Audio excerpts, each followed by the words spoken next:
बिस्मिल्लाहिर्रहमानिर्रहीम। Class 9 physics chapter number 5 एक और इम्पॉर्टेंट टॉपिक स्टडी करने जा रहे हैं जिसका नाम है मोशन ऑफ आर्टिफिशियल सैटेलाइट और आप देख रहे हैं maths and physics academy.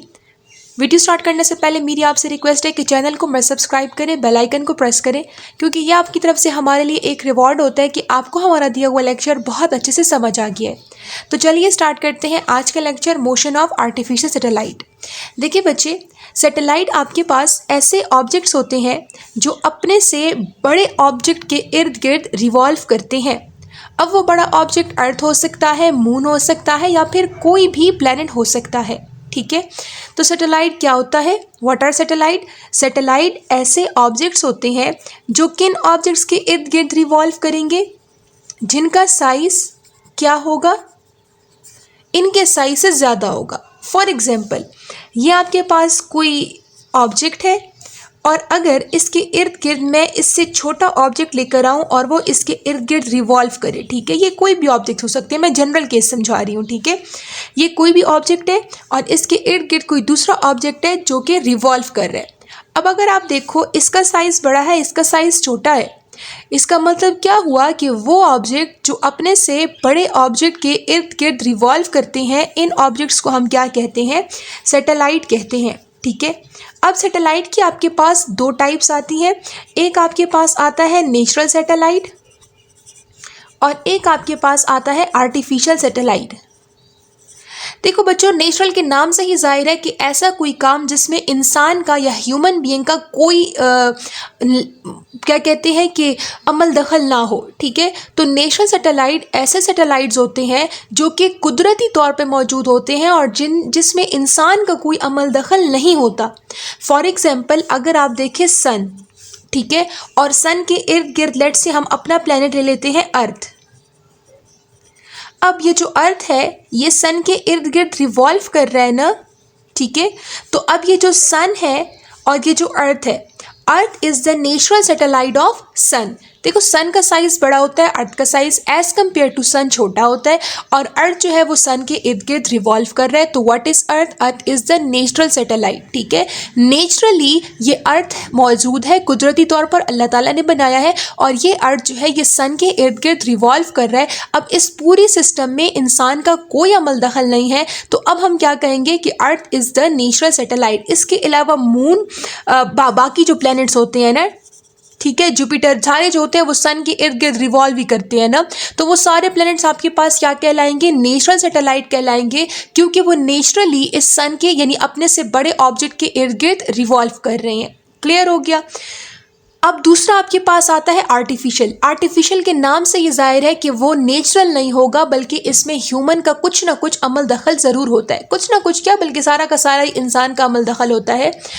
Artificial satellite वो सैटेलाइट होते हैं जो कि हम खुद यानी कि ह्यूमन बीइंग्स या मैंस खुद जो है अपनी अर्थ सरफेस से आप क्या कर दो, उसको स्पेस में भेजो ताकि वो अर्थ के इर्द गिर्द रिवॉल्व करे और आपको डिफरेंट टाइप्स ऑफ इंफॉर्मेशन दे। ठीक है, रॉकेट्स के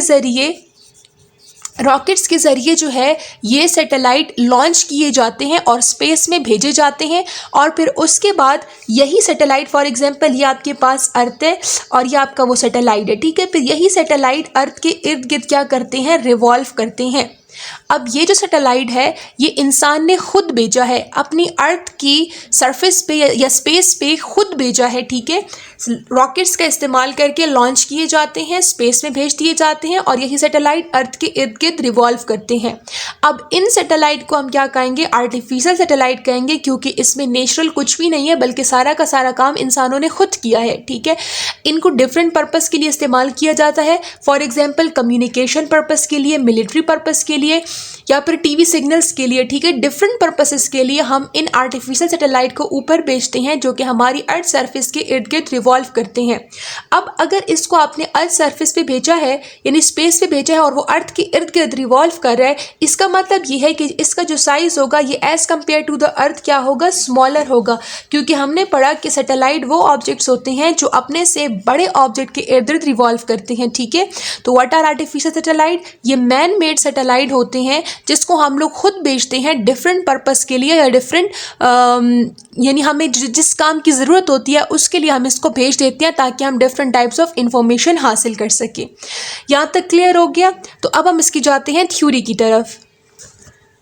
मोशन ऑफ आर्टिफिशियल सैटेलाइट, पहली हेडिंग आप बनाएंगे what are artificial satellite, an object purposely placed into orbit of earth और अदर प्लैनेट्स, स्टार्स और sun are called artificial satellite. ऐसा ऑब्जेक्ट जिसको किसी न किसी मकसद की वजह से या तो अर्थ के ऑर्बिट पे भेज दो, अब ज़रूरी नहीं है कि यहाँ पे अर्थ हो, अर्थ के अलावा कोई भी प्लैनेट हो सकता है जैसे कि स्टार्स हो गए, सन हो गए। तो ऐसा ऑब्जेक्ट जिसको आप अपने से बड़े ऑब्जेक्ट के या प्लैनेट के इर्द गिर्द ऑर्बिट, उसका जो ऑर्बिट होता है उसमें रिवॉल्व करवाओ किसी न किसी ख़ास पर्पस के लिए, तो उन ऑब्जेक्ट्स को हम क्या कहते हैं? आर्टिफिशियल सैटेलाइट कहते हैं। ठीक है। अब सेकंड आपके पास आता है speed in circular orbit calculation. देखिए बच्चे, ये जो सैटेलाइट आपने भेजा है अर्थ की सरफेस पे, फॉर एग्जांपल हम अर्थ इसलिए डिस्कस कर रहे हैं क्योंकि अर्थ हमारी अपनी प्लैनेट है, इसलिए हम लोग अर्थ को कंसिडर कर रहे हैं, बाकी किसी प्लैनेट को फिलहाल नहीं कंसिडर कर रहे, एक जनरल केस ले रहे हैं। अब देखिए बच्चे, हम कह रहे हैं कि ये जो सैटेलाइट है ये अर्थ के इर्द गिर्द रिवॉल्व करेगा। अगर ये रिवॉल्व करेगा तो इसकी सर्टेन स्पीड होगी ना, किसी न किसी स्पीड के साथ ये सैटेलाइट जो है ये अर्थ की ऑर्बिट में रिवॉल्व करेगा। तो अब हम इस स्पीड के लिए कैलकुलेशन करना चाहते हैं कि इस सर्कुलर ऑर्बिट में इस सैटेलाइट की स्पीड क्या होगी, इसका मैथमेटिकल फॉर्म निकालते हैं, एक्सप्रेशन निकालते हैं। ठीक है। तो आप लिखेंगे मैथमेटिकल एक्सप्लेनेशन कि consider a satellite of mass ms revolving in a circular orbit with velocity v from the surface of earth from the earth of mass me। देखिए बच्चे, इसका अच्छा, तो यहाँ से डिस्कस करते हैं। लेट्स से ये आपके पास अर्थ सरफेस है। ठीक है। अब आपको पता है ये अर्थ का क्या है? सेंटर है। सेंटर से लेके जो सरफेस तक का डिस्टेंस होता है उसको हम लोग रेडियस ऑफ अर्थ कहते हैं। अब ये अर्थ है, इसका अपना कोई ना कोई मास होगा, तो लेट्स से हम इसके मास को me से रिप्रेजेंट करते हैं, e for mass of earth. अब आपने क्या किया कि इस अर्थ की सरफेस से लेके सर्टेन हाइट पे, लेट्स से यहाँ पे आपने एक सैटेलाइट रख दिया। ठीक है। Let's say this is a satellite. अब ये सैटेलाइट जो है ये इस अर्थ की ऑर्बिट में क्या करेगा? रिवॉल्व करेगा, ऐसे ही है। ठीक है। अब ये जो सरफेस से लेके यहाँ तक का जो डिस्टेंस है, ये जहाँ पे आपने इस सैटेलाइट को रखा है, इसको हम लोग लेट से आर का नाम दे देते हैं। ठीक हो गया।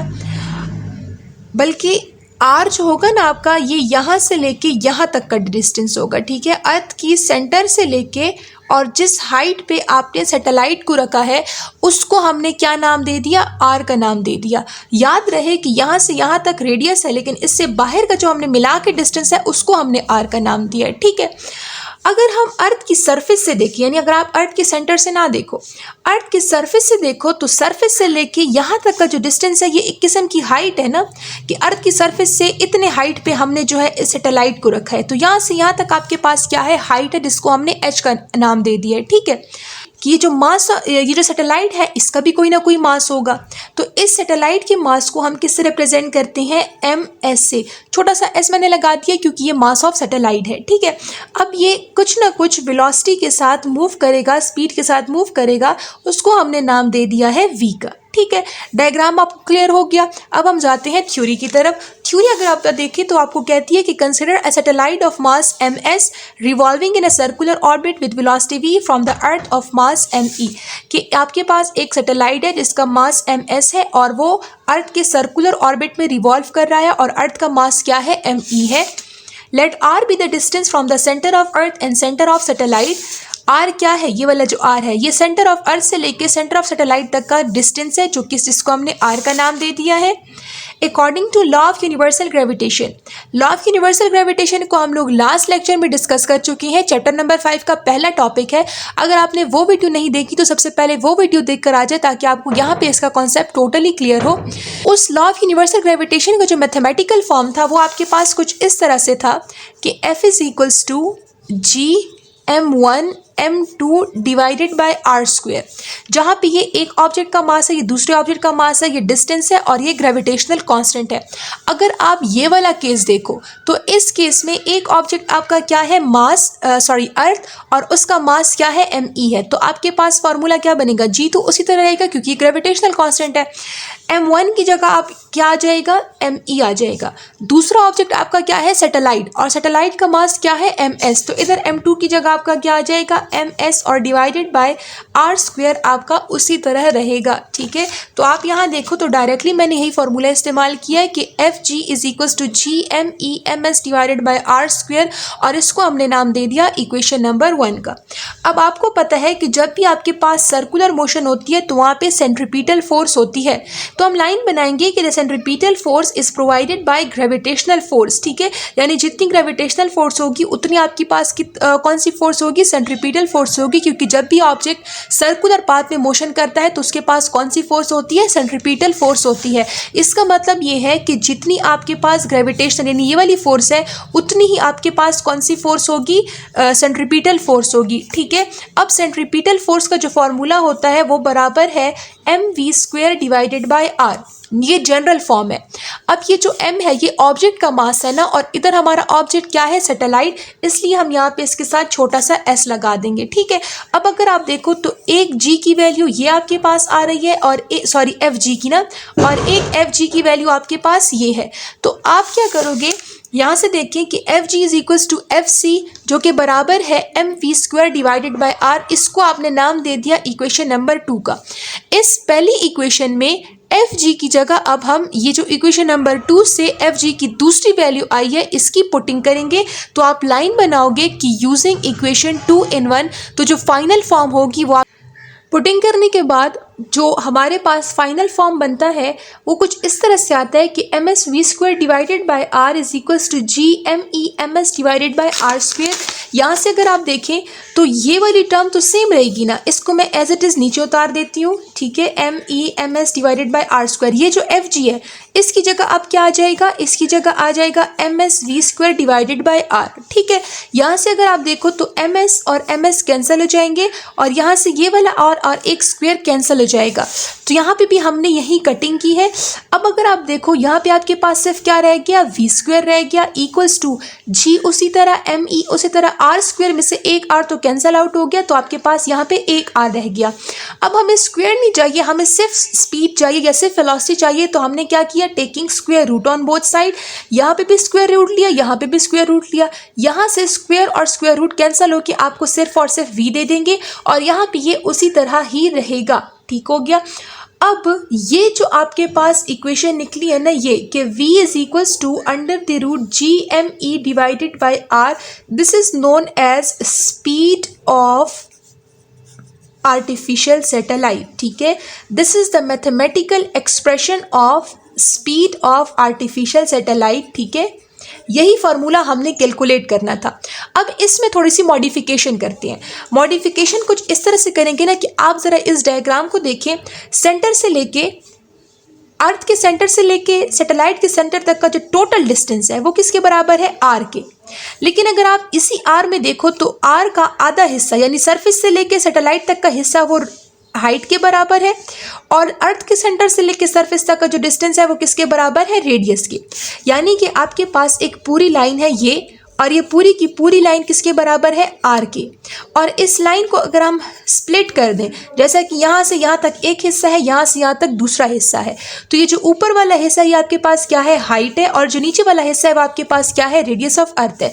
इसका मतलब ये है कि ये जो आर है ये इन दोनों को मिला के बनता है, तो हम लिख सकते हैं कि R is equals to R E plus H. ठीक है, आर ई प्लस एच से मिला के वापस आपके पास आर ई बनेगा। ठीक है, तो इस फॉर्मूले में थोड़ी सी मॉडिफिकेशन करके हमने क्या लिख दिया कि v is equals to G M E divided by R E plus H. ये लिखो, बात एक ही है। ठीक है, जस्ट हमने यहाँ पे r की वैल्यू लगा दी है।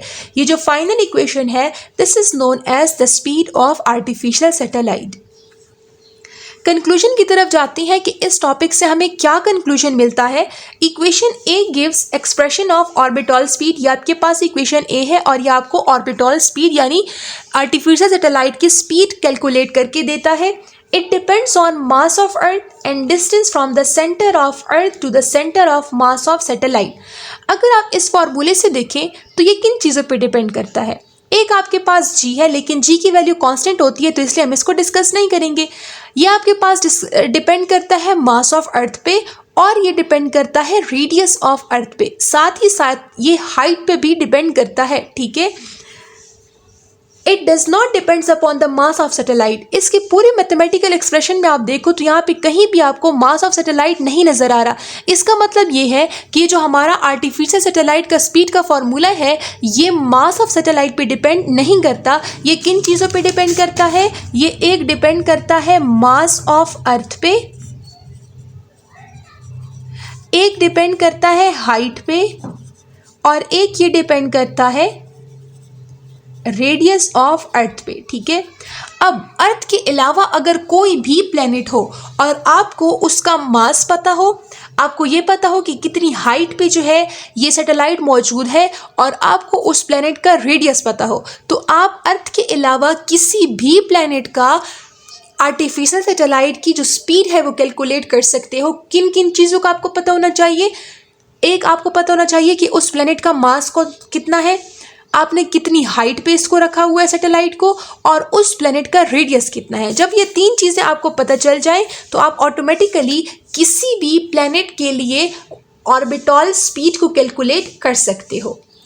So it's all about motion of artificial satellite. किसी भी कंफ्यूजन के लिए आप कमेंट सेक्शन में पूछ सकते हैं। चैनल को सब्सक्राइब करें, बेल आइकन को प्रेस करें, वीडियो को लाइक करें। तब तक के लिए अपना बहुत सारा ख्याल रखें। अल्लाह हाफिज़।